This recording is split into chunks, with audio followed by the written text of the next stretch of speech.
All right. Hello, folks. First of all, I'd like to express my sincere gratitude for joining India Blockchain Week, hosted by Hashed Emergent, which is hashed VC arm, crypto VC arm based in India. And I hope you guys really enjoy the conference for the whole week. And thank you for joining our session today. As you know, this session will be focusing on the community building, which is the biggest and the most important part in Web3 and blockchain industry. So before we diving into the real session, I'd like to have some time to introduce our esteemed panelists here. So from Gnana. Hi everyone, my name is Gnana Lakshmi, more popularly known as Gyan, because it's very hard to pronounce my name. I work as a developer advocate with the Starknet Foundation, and I'm a co-founder of a developer-focused community called the Phoenix Guild. Just to give you a bit of background, I'm actually a software engineer, a huge techie geek, transformed into someone who works at the intersection of education, community, and diversity. And at the Starknet Foundation, that's exactly what I do. I love building communities. I love talking to builders. And at the Phoenix Guild as well, helping more builders come into the Web3 space, learn about Web3, and actually be able to get a chance to speak at stage, build companies, and really do interesting things in Web3. Apart from my Web3 background itself, I've been a developer community builder in Web2 as well, so I have a plethora of experience on how this goes, both the positive and negative sides of community building, so I'm happy to share all the insights. Thank you. And Yoriko?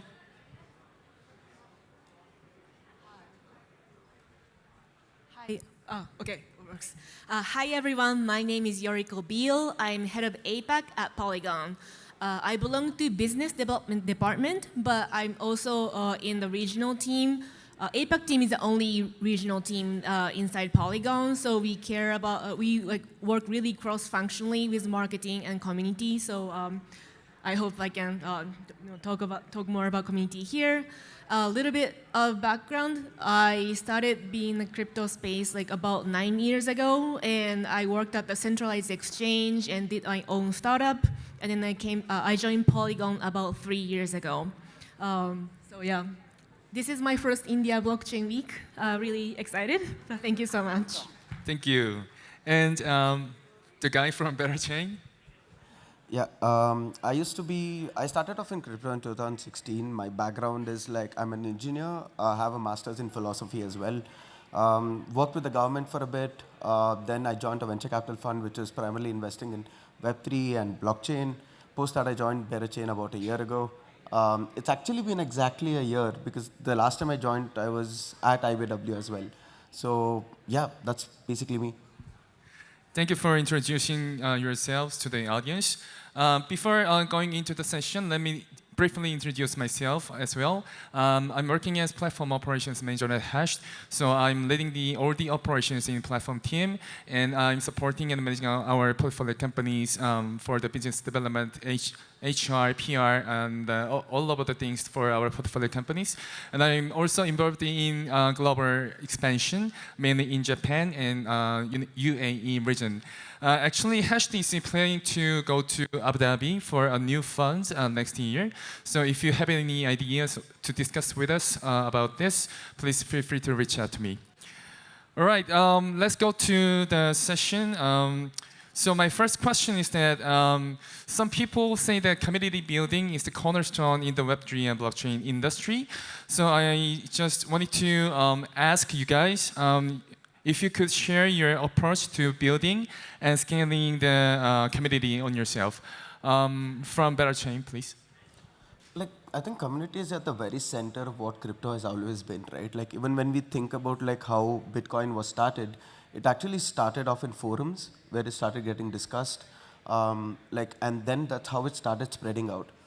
I think every product out there with respect to crypto or Web3, including NFTs and everything, needs a very core community to like go start off with. The way, at least like Berachain has approached this, is that like community and culture is at the very center of it. And that's how you actually build a very core community which is aligned with the values of the chain itself. Thank you. And Yoriko, please. Community can mean different things and different group of people. And at Polygon, we look at founders community and also developers community and user community. For founders, what they need is usually like introductions to VCs or like meet other founders and just exchange knowledge. So we work with groups like Hadron to help those people. So yeah, they are there. And also for developers, we work with Double Dot Club and host like developer workshops so they can learn how to deploy on Polygon and stuff.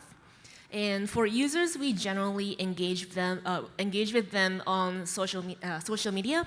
We often host like Twitter Space, collaborating with other ecosystem partners and reaching out to users and how they can enjoy their life on Polygon. Yeah, I think it is a very good approach to segregate the founders, builders, and users layers for the community building strategies. And for Gnana? Yeah, I think Yoriko covered a lot of what protocols do. That's something similar that we do as well with users, founders, etc. But I can talk a little bit more generic about community building and how you approach that, right? I think the first and the foremost thing that a lot of people are forgetting in Web3 that it should always be quality over quantity. There is so much spray and pray approach that goes on that you sometimes miss quality people in that spray and pray approach in terms of, sometimes you want to show more metrics, that you have so many billions of people in your community, whereas you have no idea who your real users are and who's using your product. So if you are genuinely planning to build a good community, seek out the quality people. And the second thing that I want to share is something that nobody ever shares, right? It's empathy. It's very important to know who are your community members, to talk to the builders in your community, to really understand what is the problem that they're trying to solve. If you don't have a point of contact, talking to your builders, talking to your founders, then they're going to build on your chain and then flip to another one, and another one. That is first. And second is they are never truly going to understand who their consumers are, who their users are, if you are not going to guide them in that direction. So I would say empathy, have people in your protocol, in your organization who can talk to the builders one-on-one and kind of, guide them in the right direction. And I think this would be my approach to get started if I would be building a community. Thank you for your thoughts. I also think the in-person engagement is very important in community building. Nowadays, a lot of people and a lot of companies allow the employees to remote work, but I think in-person engagement is a very good point for community building and getting intimacy between each other. My second question is that I heard of the very good community building strategies from the most powerful protocols in the world, but I think balancing the local and global needs is very important because I think the one-fits-all strategy does not work for the community building since the Web3 and blockchain native is global. So I was curious about your own strategies in India for the community building, focusing on this region. So Yoriko, could you share your thoughts first?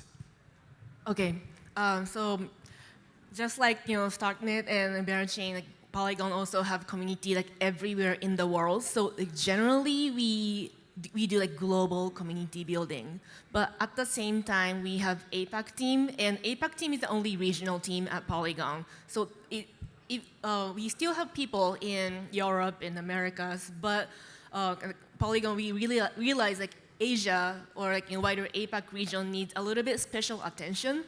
Sometimes it's like political or regulatory environment or culture and language. So in those cases, regional team come in and then find out like what community needs in each countries, and then we fill those vacuum. Got it. How about you, Gnana? Yeah, India is actually a very important region for us, not just because, as everyone says, that there are amazing developers in India. There is no doubt about it. But if you know some statistics, for the recent Diwali celebrations that happened, Indians spent over $12 billion online. Just let this number sink in. It's $12 billion online in just buying whatever, Amazon Great Indian Sale, Flipkart sale or whatever. So this, you can imagine that this is the purchasing power of Indians, right? Indians are online, they have access to cheap internet, and they have money to spend. This makes India one of the biggest consumer markets. Whether you think about, the Western place where there is capital, but if you are actually thinking about adoption, mass adoption, India is one of your biggest consumer markets. People have money, right? We are going towards an economy which is doing really great, and people have that purchasing power. So India is an important market from even just from a founder perspective to build applications that people will use.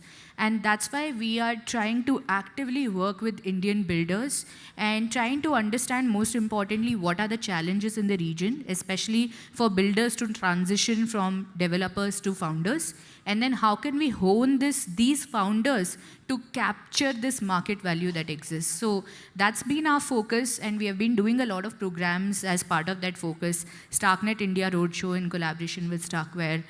We did that last year, and we saw some great projects come up. We recently finished our Starknet India Hacker House, and we saw some really good projects that came, and they presented at the workshop stage as well. So I think we are doing well. It's just about trying to understand what is it that people will use, and how can we tune these founders to build those products that people will actually use. And that's what we are working on actively in India. Yeah, it makes sense. I think running a program where the builders could participate in more freely would be a very good strategy for making more engagement in the region. How about you, Vish? Like, I think we've always thought about this, like, the Indian Prime Minister always said that, like, think global, but also always act local. We've always made sure that, like, the way our community strategies are, it is aligned on a global level, but there is always flexibilities for certain key areas out there, such as India, as a market is there. Like what Gnan pointed out with respect to the purchasing power is absolutely true, that India is going to be one of the largest consumer markets out there in the next 8 to 10 years, because the economy is doing amazingly well. Now, being able to like tap into that, you'd need to make certain changes with respect to your global strategy, because what the exact on-ground the interest you're getting from the people or the developers or the consumer out there, you need to cater to that, because without doing that, builders will not be attracted to your chain. That's one thing. And also consumers, you need to be able to like deliver applications which they would actually want to use, as Gyan was pointing out. The other thing that we've actually tried to do is that like we've created a different kind of like projects out there, programs out there which cater to like a certain section of developers who want to like actually upgrade themselves with respect to certain specific skills, with respect to DeFi, etc. But we've also done, we did Berachain, which was like a 3-month-long tour across like 30 different cities out there, reaching out to tier 1 and tier 2 cities. We've also noticed that like there's a large interest from tier 1 and tier 2 cities, especially in India. We are seeing huge amount of developers who are like actually interested in learning more about Berachain, and also like use the economic system which we call proof of liquidity to like actually boost the growth of their applications. Thank you for sharing your thoughts. So I understood that you guys have your own strategies to make and create a community in India, and I think those strategies are very powerful. But I think that scaling the community building is one of the most important things as well, because some people say that in India, the people just come for the free lunch and the free drinks and just go away. So it is quite tricky and difficult to build a long-term, engagement in the community building process with the builders. So I wanted to ask you guys if you have any more deep strategies to make the long-term engagement with the local builders in India. From Gnana, please. Yeah. I can share 2 pointers. One is things that you could do, and one is the things that you shouldn't do while building communities in India. I think one of the biggest advantages, like I mentioned in India, is that we have a lot of great developers. Many of them self-learn computer science engineering, just from online courses and all of that. It's incredible the amount of talent that you can find over here. And the first and most important thing that they need is mentorship, right? What are they building? Are they going in the right direction? And is that something that will help them build something long term? And I think that's one of the key pieces that's missing, right? A lot of protocols do things like hackathons, meetups, and hacker houses and all of that. But one of the key elements I feel that lacks overall is mentorship. And it's very important for geographical areas like India and Southeast Asian countries because just the culture is that people are used to having guidance at almost all levels of their life, right? You have teachers that you listen to, you have kind of, that kind of studying mechanism and all of that. So I think it's really important to focus on mentorship. And if you have mentorship and you have the right kind of mentors guiding these teams, I think they have the ability to achieve incredible success. The second thing that I actively ask people to avoid doing is having a lot of monetary incentives. I think it's completely counterintuitive to throw money at something and expect them to build, right? So that is something that I naturally avoid and want people to organically come to Starknet and build on Starknet, right? Starknet is not EVM compatible, so it's not straightforward to come and right away build on Starknet. But when you actually go through the learning journey and you have mentors helping you to kind of understand, hey, is this product of value, right? Whatever time that you spend learning this new programming language or this new programming paradigm, what can you build from this? What is this most suitable for? And how can you eventually make big money, right? If you throw incentives at people, they will take it because it's small money. That's what the free lunch, right? So doing these smaller grants, smaller amounts is a lot of, spray and pray approach, which I would actively suggest not doing, especially in geographies like India. And I think a balance of these two, having people guide them as mentors and avoiding immediate monetary incentives, but actually long-term benefits would definitely help scale the community, especially organically. Because if these founders achieve success, then they will talk about your protocol and your mentorship, your techniques to other people, and that's how you kind of scale and bring more and more founders who will then build their own communities, and that's what we want. Yeah, actually, I couldn't agree with you more because a lot of layer blockchain projects failed because they just distributed the tokens and they used up their bolt, and then the builders just gone away. So I think mentorship could be one of the best way to build a community very organically. What do you think of this, Vish?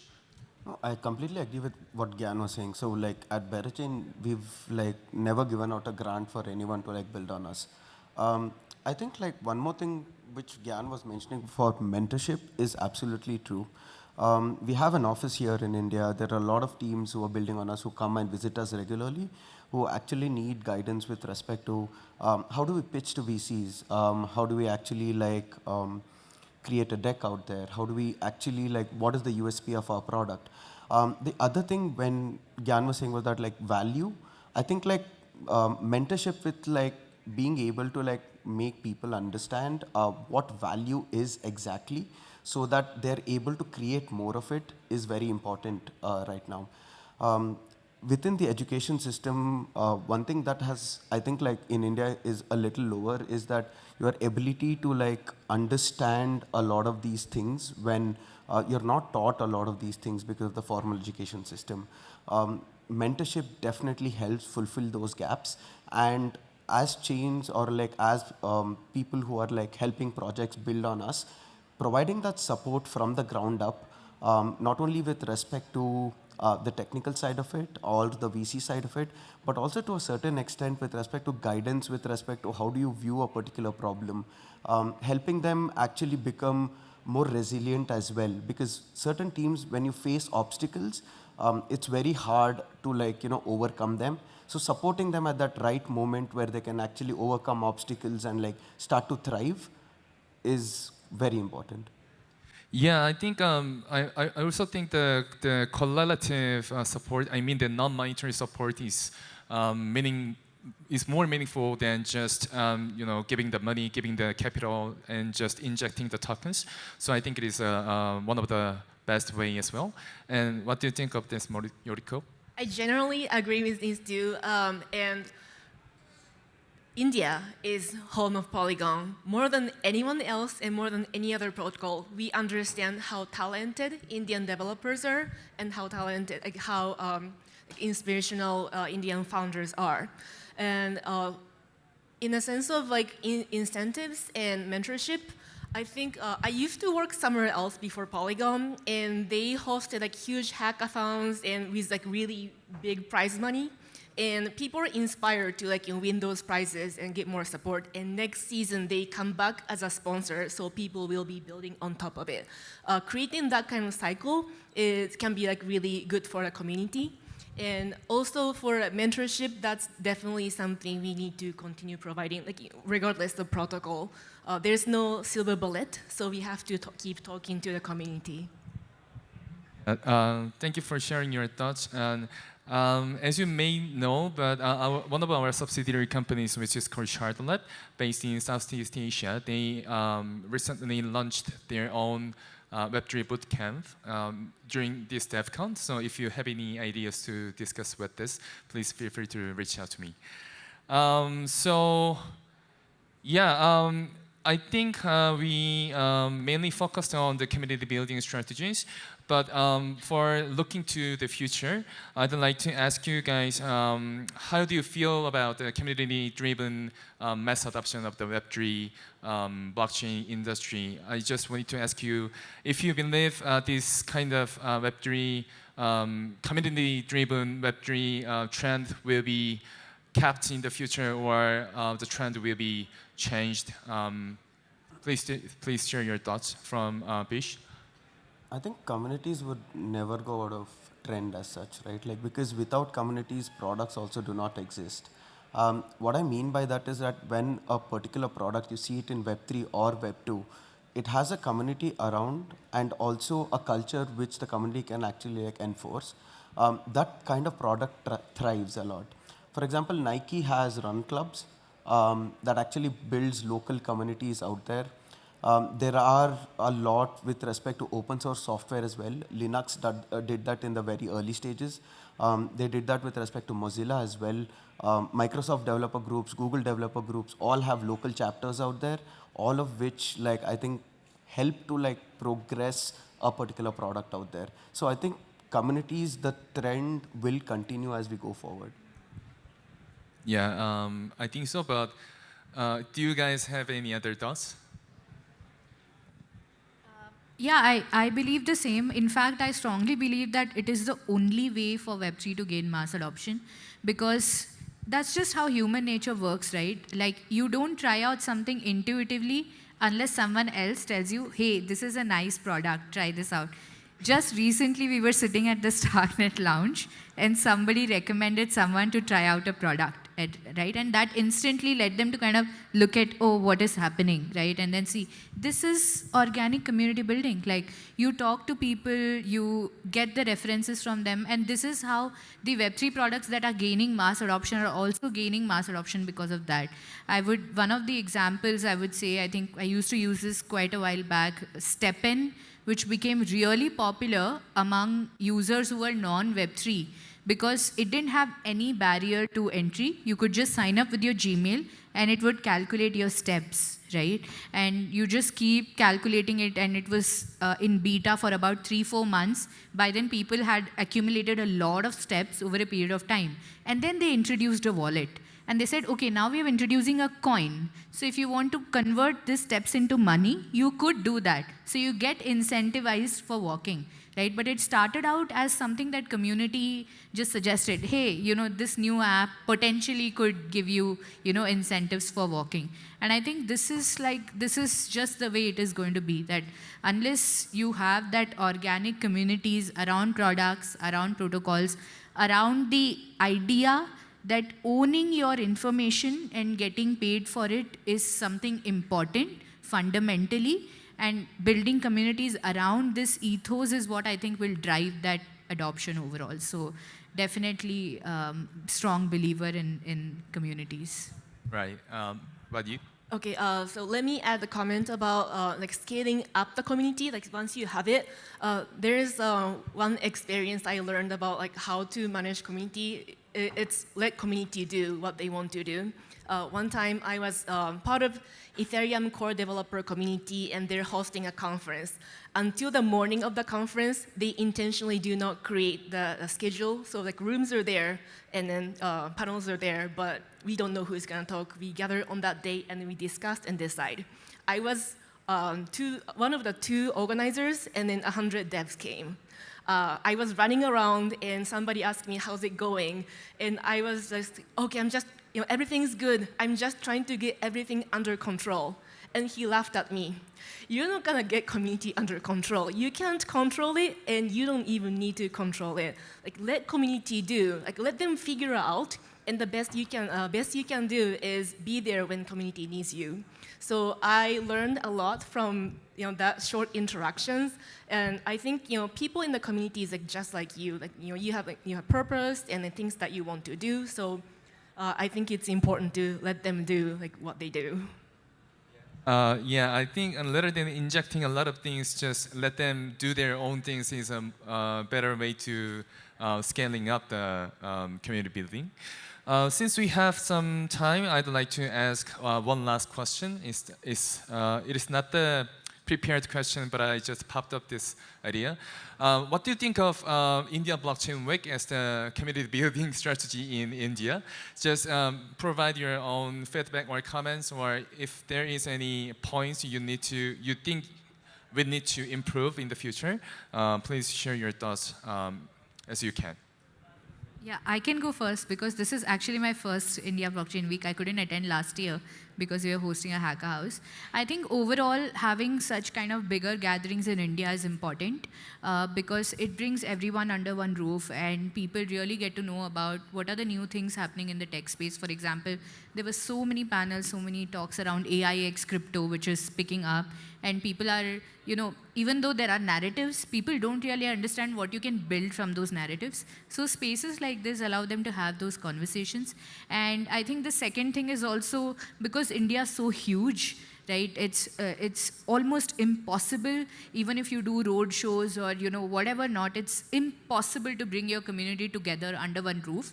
And I think having events like this allows people to bring their community under one roof, really understand what is the work that is needed to be done in terms of for their protocol or just for Web3 overall. So I think it's a great place to be, and I would definitely think that more accessible events like this could happen at least if once or twice a year, given that the population of India is like pretty huge. Having these events, large-scale ones, I think would be nice to bring people under a roof.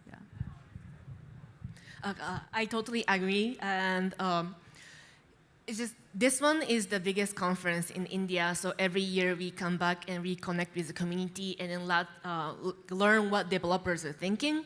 And for me, personally, I learned a lot. I meet people and people show me like how payment works in India. Like, they use on the phone and it works instantly and it's really low fee for transactions.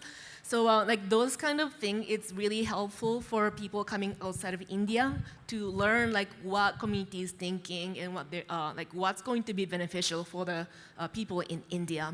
And we are hosting, Polygon is hosting an after party at Grave, so if you have time, please do join. Sure. Yeah, totally agree with both the speakers here.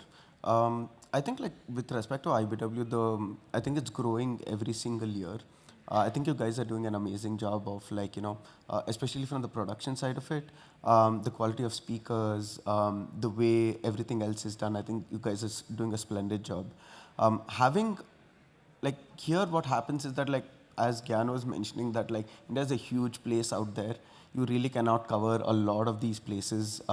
Sometimes when you host meetups in individual cities, some of the people actually like message you saying that, hey, I really want to come, but like I've gone back home or like I'm traveling right now.